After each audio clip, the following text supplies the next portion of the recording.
สำหรับมันองค์ใดที่บ่ท่านได้มีกฎเดี๋ยวสิหากฎให้ดอกแต่ที่มีอยู่แล้วก็รักษาไว้มันขาดมันนั่นก็หยิบเอาเด้อบ่แม่นมีอันใหม่อย่าเอาอันใหม่เด้แล้วผู้สิไปไว้กฎมีหรือยังเท่านั้นแหละเห็นไปบอกอยู่เมื่อเช้านี่มีแล้วบ่เนาะ3 องค์บ่แม่นสิไปนำกันน่ะมีทั้ง3แล้วบ่ถามกันเด้เมื่อวานนี่ได้มา2ผู้ใดบ่ทันมีจังมาเอาเด้อเมื่อวานนี่มีผู้เพิ่นถวายมา2กฎถ้าผู้ใดบ่ทันมีให้บอกเดี๋ยวสิไปพุ่นล่ะไปซื้อเอาในร้านมันเตรียมไว้บ่ต้องไปเอากฎใหญ่ดอกเอากฎน้อยกฎน้อยมันก็ใหญ่คักก็เด้เด้อไผก็ดี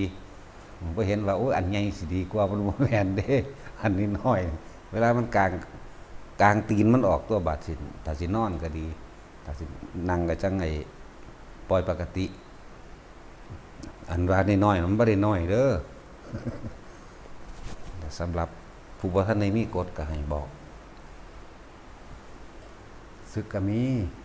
พวกบวชตามกำหนดพวกอันทหารราชการทหารก็มีทหารก็มี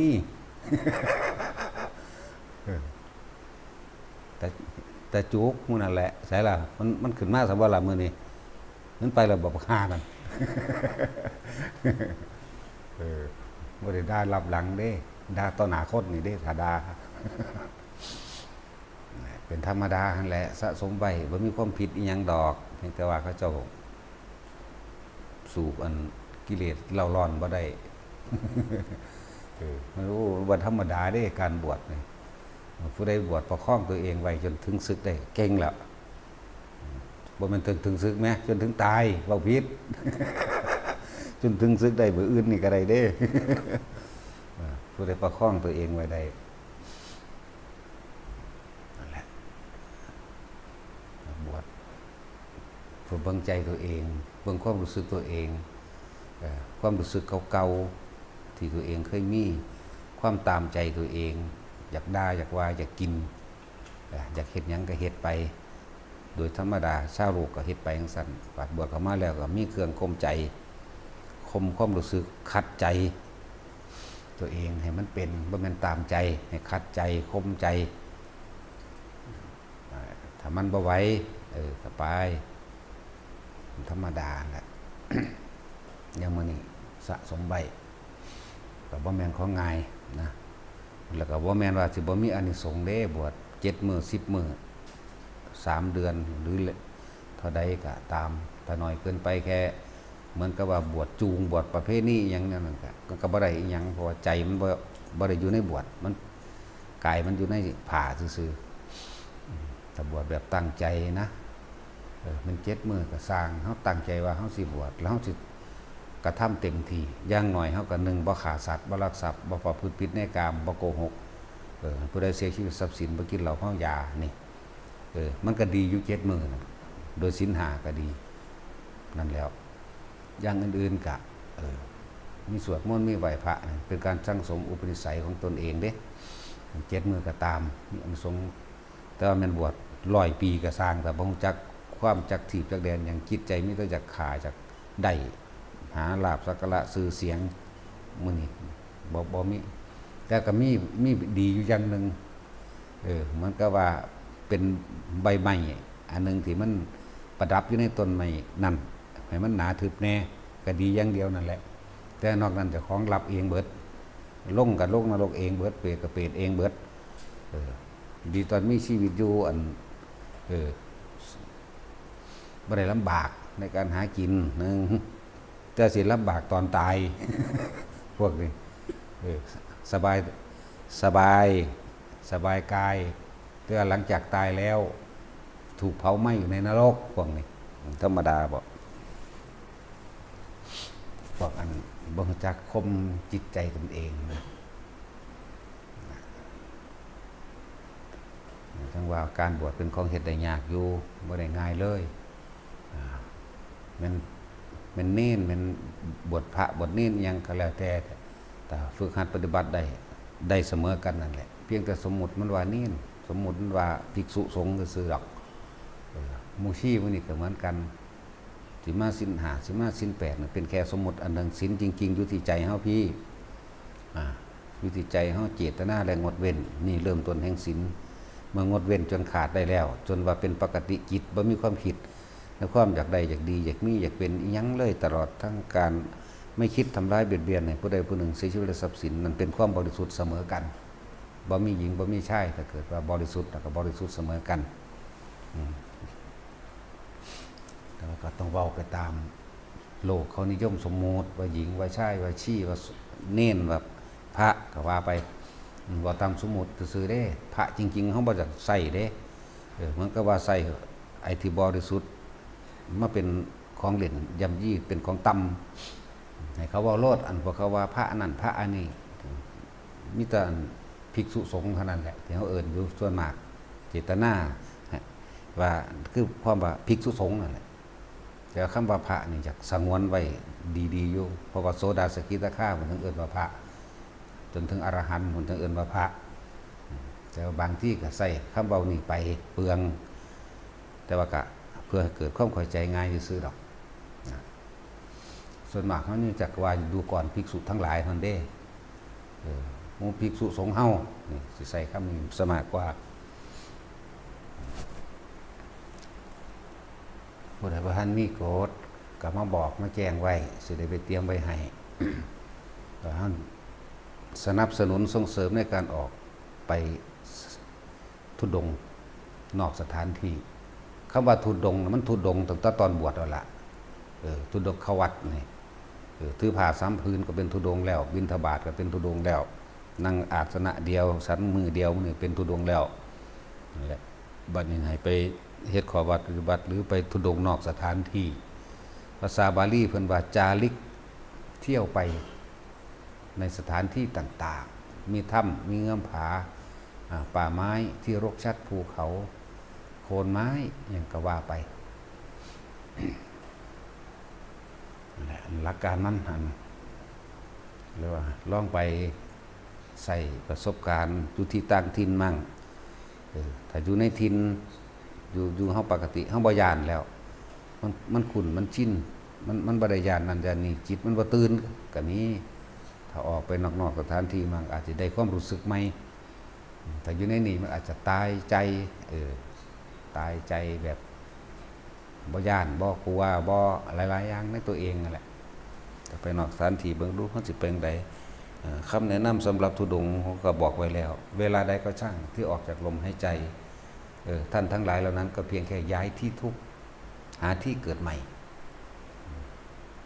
นี่ก็แนะนำแบบเน้นย้ำตลอดเด้สติปัฏฐาน4นั่นเด้เป็นเครื่องอยู่ของหมู่ภิกษุสงฆ์ทั้งหลายเวลาใดก็ช่างเราออกจากลมหายใจคิดออก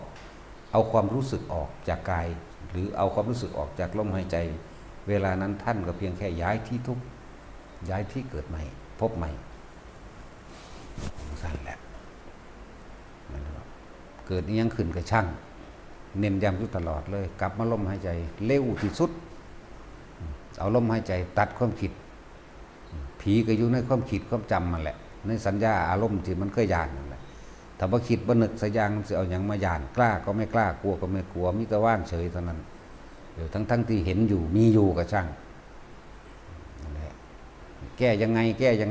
เขาถามแก้นั่นแก้สิไปแก้มันหยังก็แค่อยู่ลมหายใจ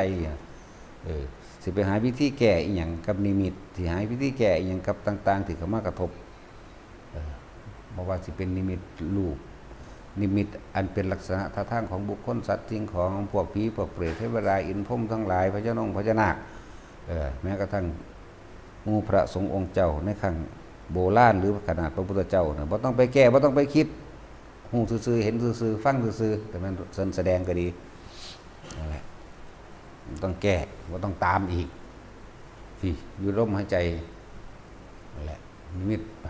กลิ่นมื้อนี่สิเหม็นสิหอมก็ต้องอย่าไปสรุปว่าคือเหม็นซากผีบ่หรือหอมดอกไม้ทิพย์บ่บ่ต้องไปสนใจเนี่ยคือพยายามนิ่งให้มากที่สุดคำว่ากลาง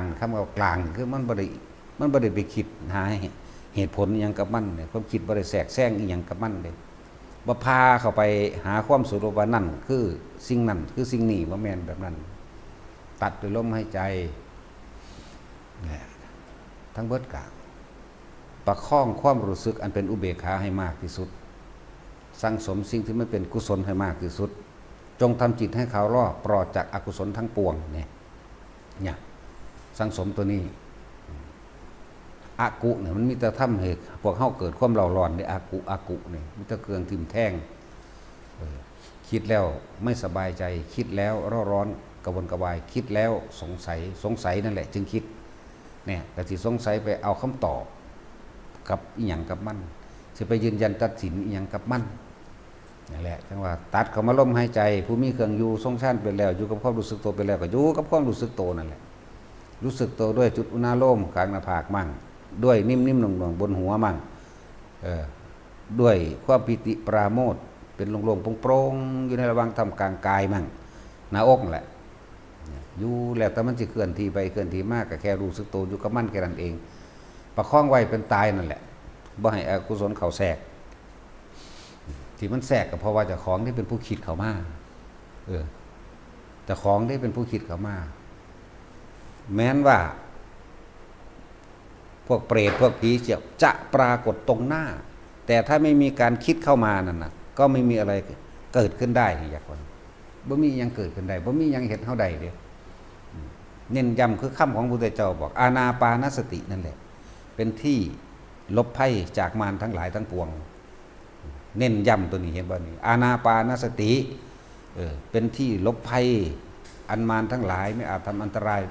กับเราได้เลยที่มันทำได้เพราะว่าเจ้าของคิดเด้ที่จริงมันที่อยู่ต่อหน้าเฮาก็อยู่กับลมหายใจเฮาพี่เฮาบ่ได้ไปอยู่กับมันบ่ได้ไปอยู่กับผีตนนั้นบ่ได้ไปอยู่กับกินอันนั้นกับสิ่งที่เห็นนั่นน่ะบ่ได้ไปอยู่กับเสียงอันนั้นตื่นเต้นตกใจก็มีดอกเป็นธรรมดาแต่ตื่นเต้นตกใจอย่าไปคิดหาเจ้าของเสียงได้เหตุเกิดขึ้นจากอะไรบ่ต้องไปหาหยุดเหตุจึงไร้ผลถ้ายังมีเหตุอยู่ก็ย่อมมีผลอยู่แล้วล่ะเหตุคือคิดก็หยุดคิดนี่แหละก็ถึงว่าพยายามฝึกตนเองให้มันชินอยู่บางคนก็ชินกับลมม่วนๆอยู่ในหูดังของเองไม่เครื่องรู้สึกม่วนๆอยู่ในหันแหละม่วนๆเย็นๆนวงๆอยู่ในหูดัง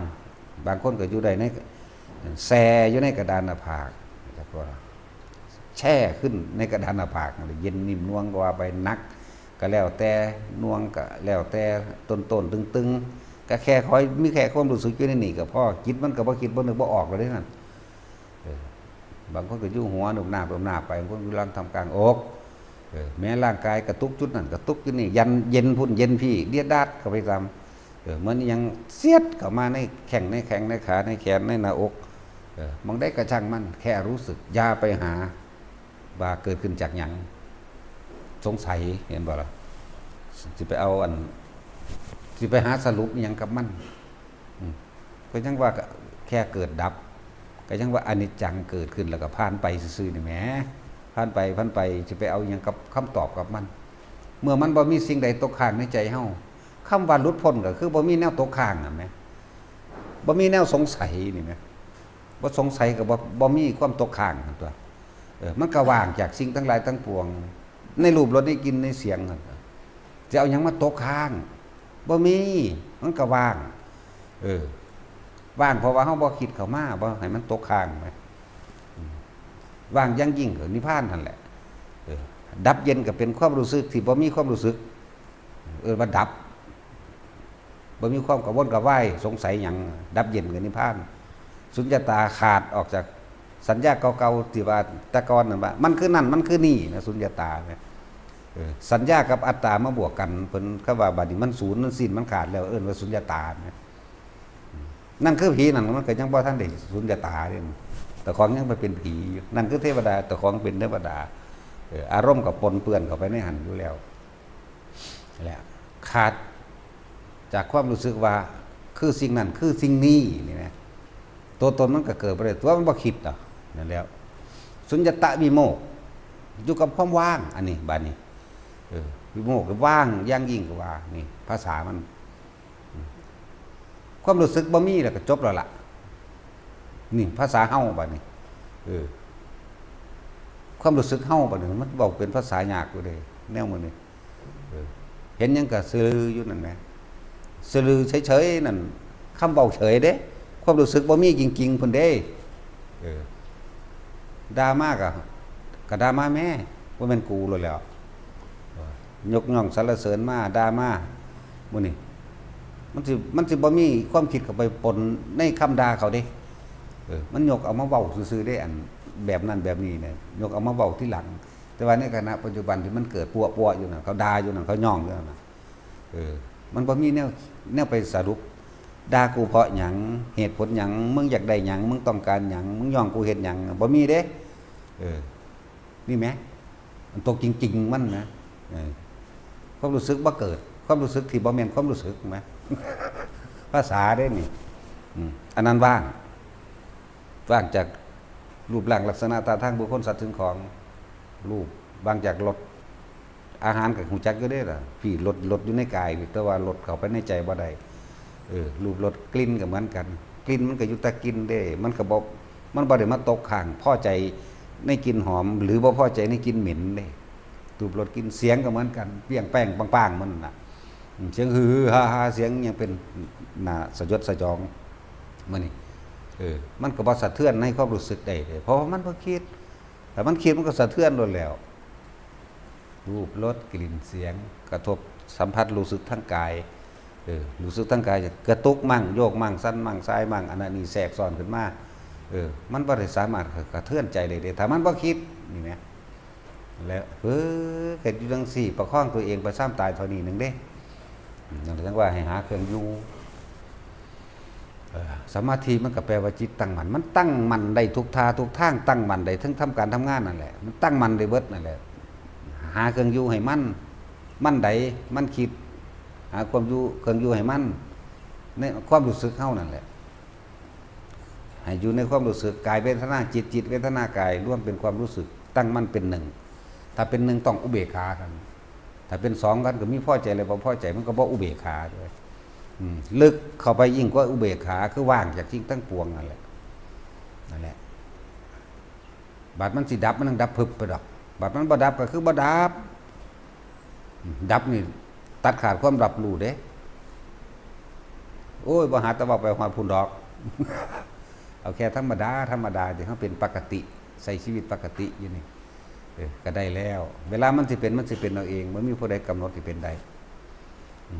ยิ่งกว่านั้นที่ว่ายิ่งกว่านั้นมียิ่งกว่านั้นบ่ก็ถามมีอยู่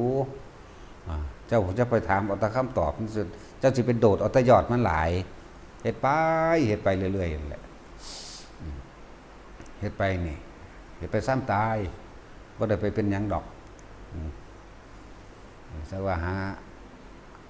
จิตใจของเฮามันเท่ไหมมันเท่ขยะไหมมันบ่เอาไหมอาสวะขยะนี่แปลว่าหยังสิ่งที่ควรถิ่มเฮาบ่ถิ่มแต่ว่าเฮาไปของอยู่อีหยังอาสวะนี่แปลว่าอารมณ์ที่ยังคล้องอยู่ในขยะทั้งหลายเด้นั่นอาสวะขยะบัณฑิตญาณแปลว่ารู้เท่าทันความคิดแล้วก็เป็นอาสวะขยะญาณเมื่อบ่คิดแล้วอารมณ์ขาดจากความข้องเกี่ยวกับสิ่งทั้งหลายทั้งปวงทั้งเบิดก็เรียกว่าธรรมเบิดล่ะธรรมดีธรรมเลวกุศลธรรมและอกุศลธรรมเบาทั้งสองเรียกว่าแต่ว่าทำกุศลทำแบบบ่เอาไหมทำไปเรื่อยคิดกุศลพูดกุศลทำสิ่งที่มันเป็นกุศลเป็นบุญเป็นกุศลเพื่อประโยชน์ของผู้อื่นผู้ละประโยชน์เฮาคือเฮาบ่เอาประโยชน์หมดหวังสิ้นหวังบ่มีความหวังเมื่อบ่มีความหวังก็บ่มีความทุกข์กันตัวคือเฮารอคอยนั่นแหละการทรมานก็คือการรอคอยมันที่มีความหวังมีความคิดมันสิสงสัยยามใดสิมายามใดสิได้ยามใดสิเป็นนะไปอยู่หั่นแล้วเลยบ่จักบ้างนั่นแหละสำหรับพวกอันสิบวชเพราะทองกันได้สำใดล่ะ 50% หรือยัง ภาพรวมมันก็มาใหม่เรื่อยๆเนาะที่ว่า3บ่หรือว่า4ก็ว่า5เอาไปมาเลยเป็น6 หรือเป็น6หรอนั่นแหละบวชเข้ามาแล้วก็จังมันมีระเบียบมันมีวินัยมันมีเครื่องบังคับในความเหมาะสมของการเป็นภิกษุสงฆ์ของการเป็นภิกษุนักบวชเด้บ่แม่นสิเฮ็ดได้ปกติดังใจเดิมๆคือทางโลกที่เฮาผ่านมาเด้ส่วนมากมันจากฟังมาแล้วมันจากอรหันต์มาโลดเด้ พวกเป็นอรหันต์มาบวชเบ้ยมันคุ้มยากจังได้แลนคุบมั่งก็มีผูกใส่โถไว้ก็มีเอายาโรงพยาบาลหรือใส่ยาสลบก็มีเด้อสิบอกให้เด้อเริ่มต้นว่าพระวินัยอันนี้เฮาเฮ็ดได้บ่น้อนี่แหมอยากก็เฮ็ดไปนี่แหละอย่าเอาแต่ยอดมันมาคุยกันเด้พวกเอาแต่ยอดมาคุยกันนั่นน่ะมันบ่ได้หยังเลยนั่นน่ะโดยแต่ความฟุ้งซ่านได้แต่มานะทิฏฐินี่เอาความเห็นเจ้าของเป็นใหญ่ฝังไว้อยู่ในใจเจ้าของว่าเจ้าของรู้มันต้องบ่มีความรู้มันต้องหมดรู้ไม่ใช่รู้ไปหมดมันต้องหมดรู้เพียงแต่ว่าสิ่งนี้เป็นประโยชน์ก็เฮ็ดไปตามสิ่งที่เห็นมารู้มากก็ว่าแต่บอกว่ามันเอาความรู้มาอวดเข้าใจว่าล่ะนั่นแหละเพราะ